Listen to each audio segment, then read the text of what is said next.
Listen, not louder than your doubts, but clearer, not urgent, persistent. It's close, half a breath from your awareness. Same room, different band. It isn't the future calling. It's a parallel layer. Same life, new station. You felt it before. Brief flashes, a still moment between thoughts, a clean wave of insight, a coincidence that refused to be just coincidence. Not fantasy. Reception. You didn't make it up. You picked it up. Here's the pivot. You don't build your dream from scratch. You tune to the version where it's already alive. Imagine a giant radio. Every possible you, already broadcasting. The grounded one. The frantic one. The clear, generous, quietly powerful one. All on air. Right now, you aren't the song. You're the antenna. What you receive becomes what you live. People try to change reality by wrestling the world. They rearrange furniture on a ship that won't turn. In the deep field, that's backwards. You don't drag life toward you. You bring yourself into coherence. Then the mirror updates. Names differ. Vortex. Flow. Inner order. Forget the labels. Feel the physics. Less noise. More signal. Less reaction. More resonance. Ask the only question that matters. What am I tuned to? And is it even mine? Because most of what runs your dial isn't you. It's inherited frequency. Old fear. Old duty. Old survival codes pretending to be wisdom. Turn the wheel. Start where change is cheapest. Attention. Short, clean breaths. A body that isn't braced for impact. A mind with fewer headlines screaming at once. Stillness is not a pause. It's a tuner. Silence is not empty. It's calibrated. When you stop sprinting after proof, you start hearing pitch. Your pitch. And when the pitch steadies, contact happens. Small. Precise. A click inside the chest. A soft alignment behind the eyes. The sense that the room just shifted a few degrees truer. Let discomfort guide you, not scare you. It's not punishment. It's a compass needle. It swings toward the life that fits. You'll feel friction at first. Of course you will. Misfit schedules. Old habits begging for one more round. People who loved the earlier station, asking you to play it again. Don't argue. Don't sell your change. Just keep the frequency. Reality doesn't move because you shout at it. It moves because you hum at the right note. Effort is loud. Integrity is legible. So this is the work, if you can call it work. Breathe until your body stops auditioning for danger. Let your shoulders tell the truth first. Let your face unclench before your mind agrees. Then choose like someone who's already there. Tiny choices. New tone in a familiar conversation. A gentler morning. A briefer scroll. A cleaner no. The life you want is not hiding in distance. It's folded within reach. It opens at a frequency, not at a finish line. Listen again. Do you hear it? Not a roar. A note. Not far away. Already playing. Tune. Hold. Let the world catch up. The world looks flat until you notice depth. Objects, dates, goals, fragments floating without glue. But beneath them lies a quiet geometry. Not chaos. Pattern. What you can see is just an unfolding. Every visible moment spills out of something hidden. Consciousness isn't born from the brain. The brain decodes what consciousness already holds. That's why time bends. The past and future aren't cued in a line. They coexist, woven through each other like light and shadow. You don't walk from yesterday to tomorrow. You shift the angle of awareness. Picture a library, endless shelves. Every book is your life, told differently. Some almost the same, only a word changed. Others wild, unrecognizable. None compete. They wait. The one you open, the one you invest emotion in, becomes your reality. Not because it's the only book, because it's the one you're reading now. Discomfort? It's not punishment. It's a compass. It points away from distortion. It whispers, this isn't your tone anymore. The quieter you become, the more pages you can hear turning. Fewer judgments, clearer frequencies. Stillness amplifies the subtle channel that guides you home. There was a woman, let's call her Mira, 10 years chasing purpose. Workshops, retreats, affirmations. Her notebooks were full, her spirit empty. Every method promised clarity, but each one left a residue of effort. Then one morning, in silence, something moved. Not a thought, a vibration. Her whole body felt like it had slipped into a different track. Familiar, yet new. A single phrase rose from nowhere. You're not lost. You're out of tune. That line rearranged her life. She stopped searching, started listening, not to the world's noise, but to the resonance behind her ribs. Her choices shifted. Not logically, harmonically. And within weeks, what she'd hunted for years arrived unannounced. Not a job, a state. She didn't find her calling. She matched it. Because the field doesn't reward strain. It responds to coherence. Effort is linear. Resonance is immediate. So ask again. Which book are you reading?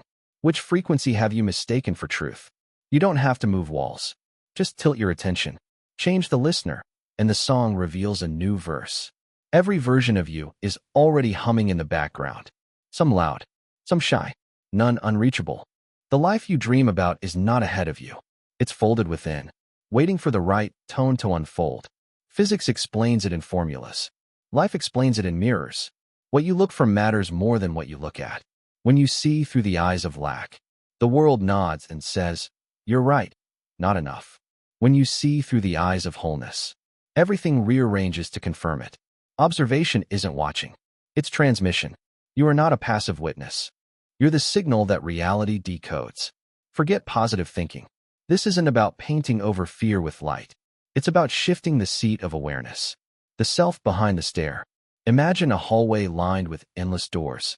Each door opens to a version of your life. None are locked. They exist simultaneously, each vibrating at its own frequency. The one you open is simply the one you're tuned to observe. Most people live through the lens of survival. They wake up scanning for threats. Bills, deadlines, arguments, memories. Even in silence, their body bristles for attack. Their heart whispers peace. But the field hears panic. And so the mirror reflects panic back. Reality is not cruel. It's precise. It reflects coherence, not intention. The question isn't, what do I want? It's, who is observing my world right now? There was a man named Jonah. Years in a job that drained him. But he couldn't leave. Fear wore the mask of duty. Each morning, his chest tightened. And he called it responsibility. During one breathwork session, something inside shifted. He saw another version of himself. Free, grounded, already living the life he'd postponed. It wasn't fantasy. It was recognition. He didn't quit the next day. He didn't erupt into rebellion. He simply stopped identifying as the trapped provider. And in that quiet defiance, the field started folding new pathways around him. Within 2 months, the bridge appeared. Not forced, not planned, inevitable. This is how the field moves. Identity first, evidence second. You don't have to fight your current reality. You just have to stop treating it as absolute. The moment you observe from a new self, the old frequency loses its contract. Think of the double-slit experiment. Particles remain waves of possibility until consciousness enters the room. Then, and only then, does the wave collapse into a fact. That's you, collapsing timelines by the way you see.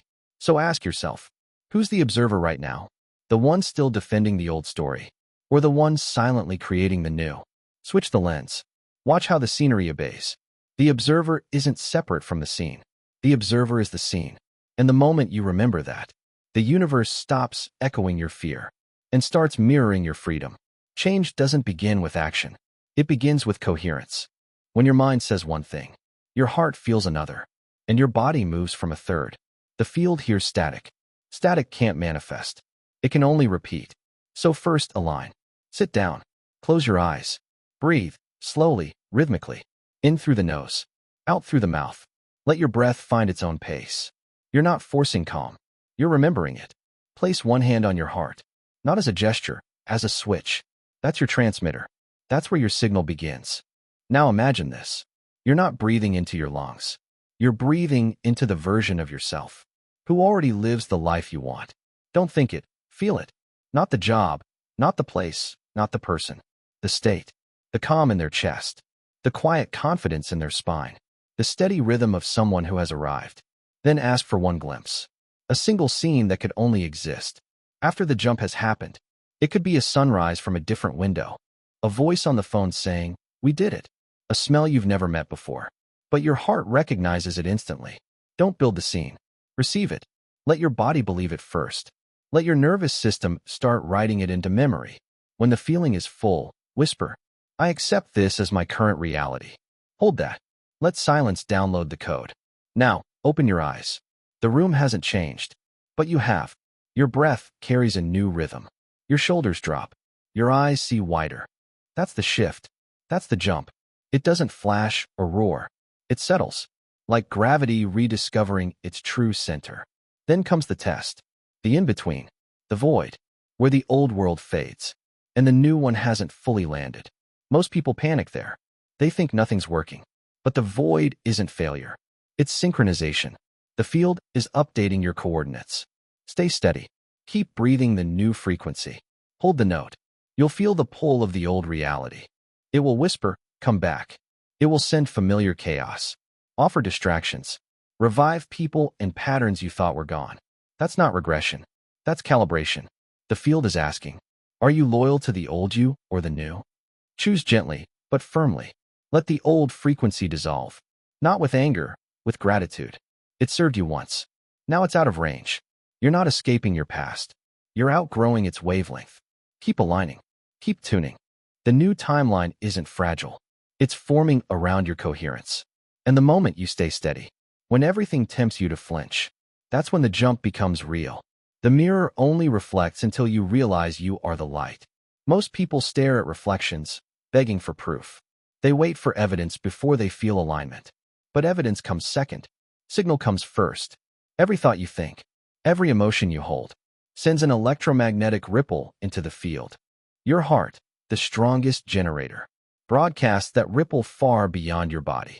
And the universe, precise and impartial, answers with matching frequency. So the question changes. No longer, what reality will I attract? But, what signal am I broadcasting now? When mind and heart vibrate in conflict, you live as interference. When they hum in harmony, you live as coherence. And coherence is creative power.